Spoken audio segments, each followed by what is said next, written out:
প্রিয় নড়াইলবাসী, আসসালামু আলাইকুম।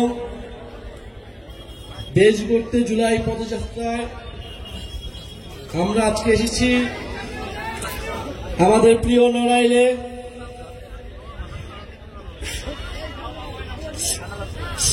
সেই চিত্রা নদীর পারে, সেই এসএম সুলতানের নড়াইলে আমরা এসেছি।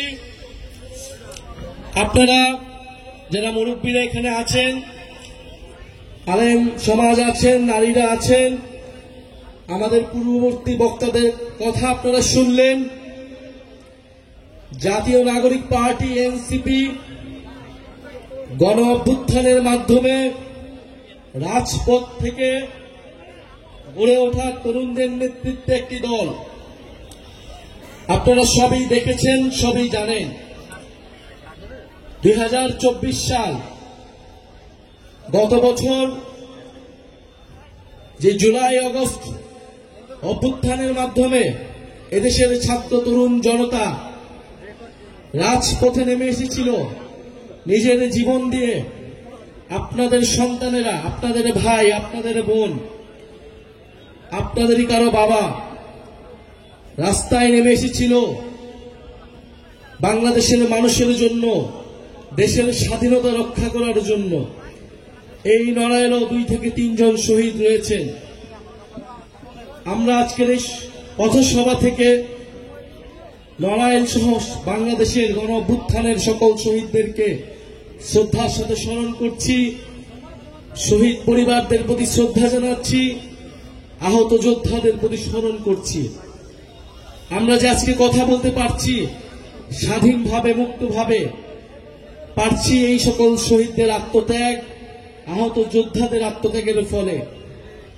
কিন্তু 1 বছর হয়ে গিয়েছে, আমরা সেই সকল শহীদদের, সেই সকল আহতদের যে আত্মত্যাগ, যে রক্তত্যাগ, তাকে যথাযথভাবে সম্মান দেখাতে পারিনি। এই গণ অভ্যুত্থানের পরে আমাদের স্বপ্ন ছিল যে যারা এই গণ অভ্যুত্থানে অংশগ্রহণ করেছে, দল মত নির্বিশেষে আমরা এই দেশটাকে নতুন ভাবে গড়ে তুলব। এদেশের ছাত্র সমাজ কর্মসংস্থানের দাবিতে রাস্তায় নেমেছিল।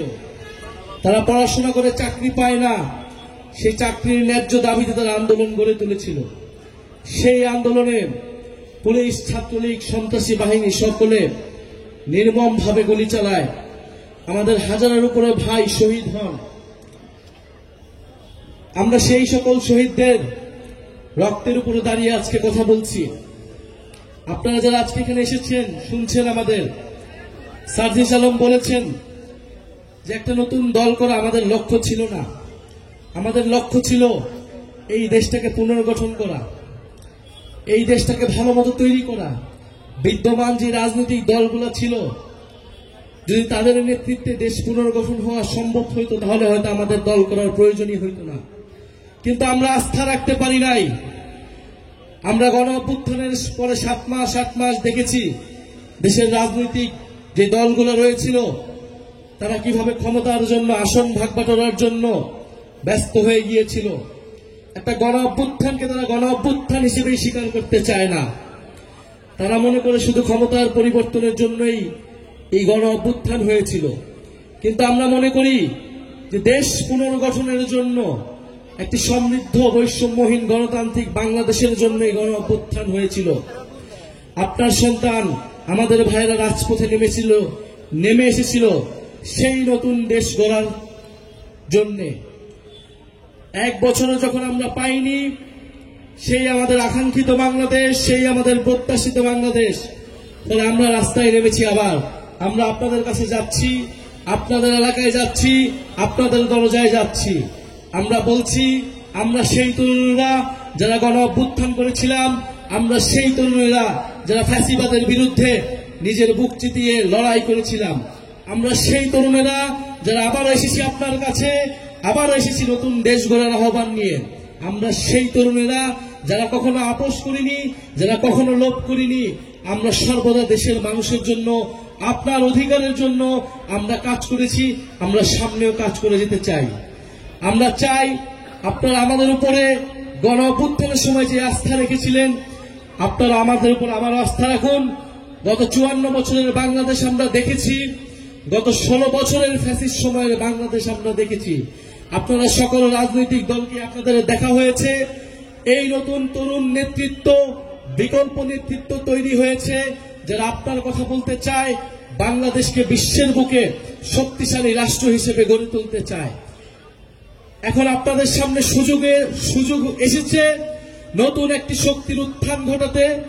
আমরা চাই আমরা মিলে ঐক্যবদ্ধভাবে এই দেশটাকে গড়ে তুলব।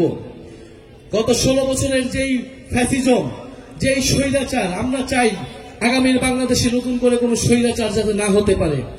আগামীর বাংলাদেশে আপনার আমার কথা বলার অধিকার থাকবে, আপনার আবার ভাত কাপড়ের অধিকার থাকবে। বাংলাদেশে কোনো দুর্নীতি থাকবে না, বাংলাদেশে কোনো বৈষম্য থাকবে না। মেধা ও যোগ্যতার ভিত্তিতে সবাই চাকরি পাবে, এরকম একটা প্রত্যাশা নিয়ে আমরা জাতীয় নাগরিক পার্টি কাজ করে যাচ্ছি। আমরা নড়াইলে এসেছি। আমরা জানি নড়াইল অনেক ঐতিহ্যবাহী, অনেক দৃষ্টিনন্দন একটি এলাকা। নড়াইলের চিত্রা নদীর কথা আমরা শুনেছি।